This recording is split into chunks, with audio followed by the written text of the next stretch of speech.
상황인 것이죠.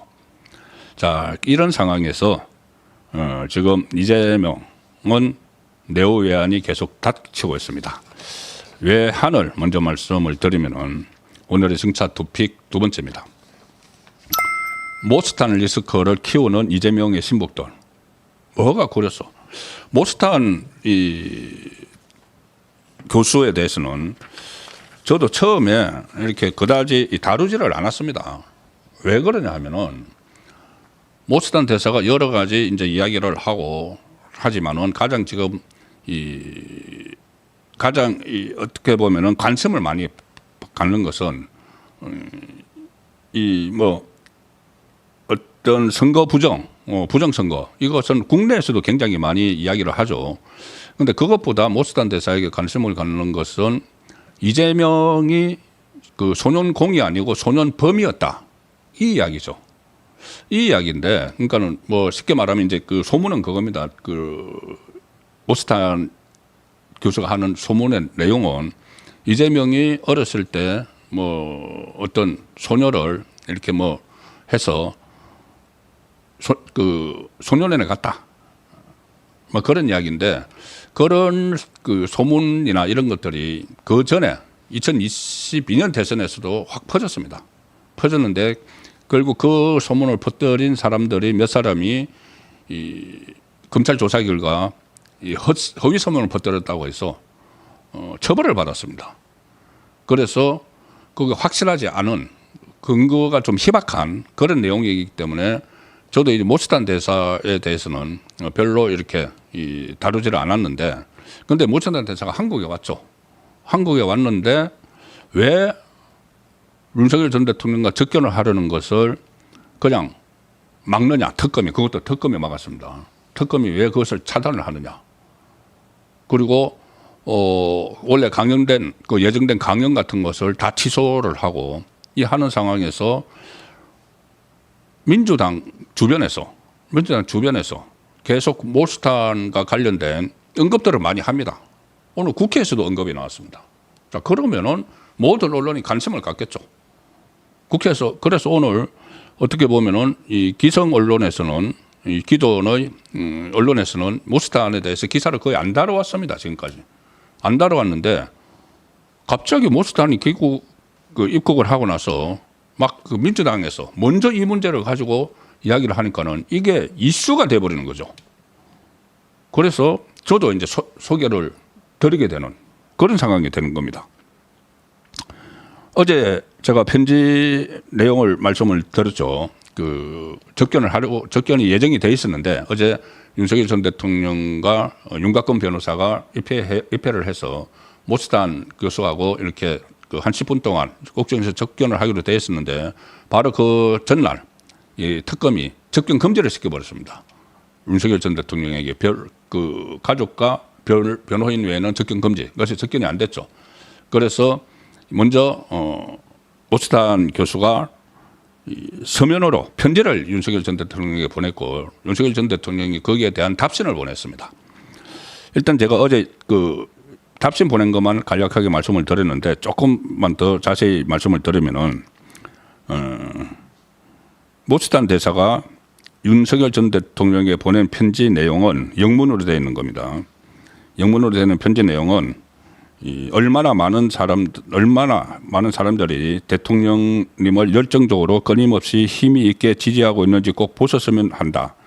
많은 사람이 대통령님을 위해 기도하고 있다는 것을 믿으시길 바란다. 이런 내용이 담겼다고 합니다.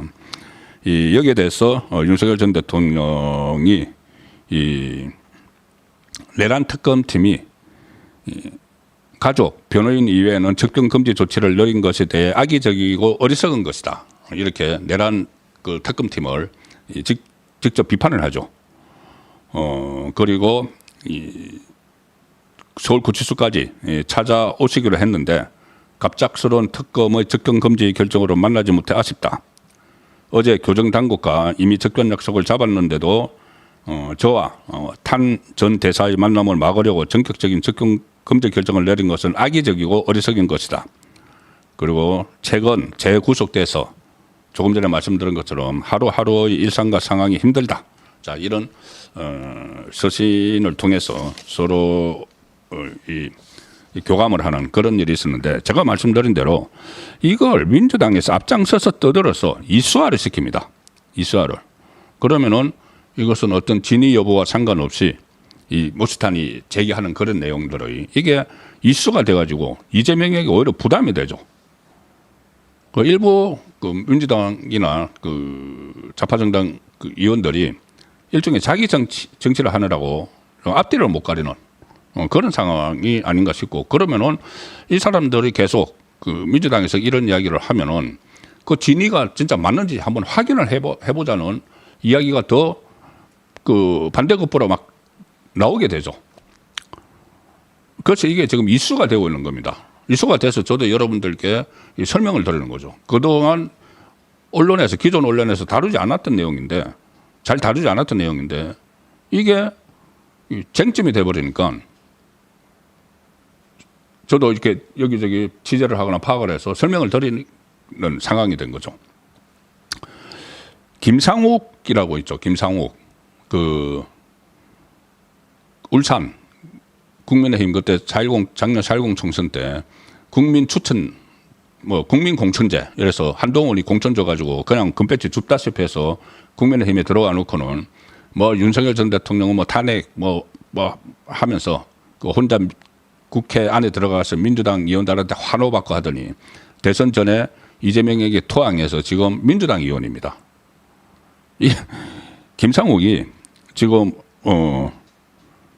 라디오 SBS 라디오 김태현의 정치쇼 여기 나와서, 보통 이 라디오 그 방송 라디오에 일반 국회의원들은 참 나가기 어렵죠. 그런데 이렇게 본인이 논란을 일으키고 자기 정치를 하니까 라디오에서 부르는 겁니다. 아마 이런 거에서 또 맞들어 가지고 이런저런 이야기로 막 하게 되는 거죠. 아무런 그런 별 생각 없이. 오늘 여기 김상욱이 나가서 이 모스탄 전 미국 국무부 국제형사사법대사가 한국에 온 것과 관련해서 윤석열 전 대통령이 미국이 자신을 구해줄 것이라는 환상을 갖고 있을 것이다. 이렇게 하면서 또 이런저런 이야기를 막 합니다. 하고 나서 뭐라고 하냐면은, 자, 라디오에서 이런 말을 합니다. 그 김상욱이 라디오를 통해서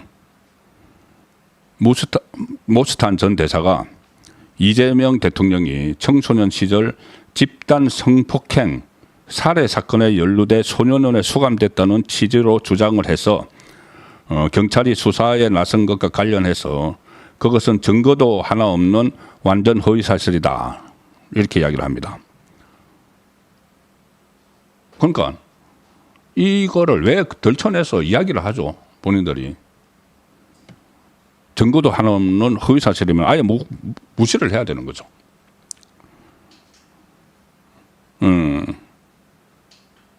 그래서 언론은 여기에 대해서 설명을 해줘야 되는 거죠. 설명을 해줘야 되니까는 모스탄이 주장하는 것이 뭔지 언론이 씁니다. 그러면 국민들이, 전혀 모르고 있던 국민들이 그런 의혹이 있어? 물론 아닐 가능성이 높지만은 그런 의혹이 있어? 하고 또 막 확산되는 거죠. 그래서 한 언론도 이렇게 쓰고 있네요. 모스탄 전 대사는 지난 6월에 미국 워싱턴 내셔널 프레스 빌딩에서 열린 기자회견에서 이 대통령이 청소년 시절 한 소녀를 살해한 사건에 연루돼 소년원에 수감됐고 그 때문에 중고등학교를 다니지 못했다는 취지의 주장을 한 바 있다. 확인되지 않은 이 소문을 또 언론에서 거론을 하는 계기를 이제 이재명 쪽에서 막 만드는 겁니다. 민주당 쪽에서. 그리고 김상욱은 모스탄 전 대사를 강제 추방해야 한다. 이렇게 주장을 합니다. 한국 사람도 아니고 목적이 뚜렷하지 않다. 한국에 와서 정치적 혼란을 야기하려고 허위사실을 계속해서 얘기하고 다닌다. 이렇게 불순한 목적으로 헌정 질서를 부수고 국가를 부정하는데 목적이 있는 사람이면 당연히 추방해야 하지 않나. 글쎄요. 이런 추방을 하면은 또 트럼프 일기 때 대사를 국제형사사법 대사를 했던 사람인데 또 지금 미국의 대학교 법학과 교수이기도 한데 어떤 이제 외교적 파장이 일어날지 이런 거는 전혀 생각하지도 않고 그냥 막 떠드는 겁니다. 김준형 조국당 의원이죠. 뭐 외교 전문가라고 해서 뭐 반미 계속 반미를 이야기하고 미국에 반대하는 이야기를 하고 있는데 자기 아들은 또 미국에 유학 보내고 그랬던 인물이죠. 그 TV에 나와서 계속 반미를 이야기하는 이 사람이 조국당 비례대표 위원으로 가 있는데 오늘 조현 외교부 장관 후보 인사청문회에서 국회에서 모스탄 문제를 거론을 합니다. 국회에서. 모스탄 미국 리버티대 교수 그리고 그 외 주한 미국 대사 유력 물망에 올라 있는 것으로 알려진 인물들의 임명을 막아야 한다. 이렇게 주장을 합니다. 자, 그래서 이 부분부터 제가 정치화 토픽 세 번째로 말씀을 드리겠습니다.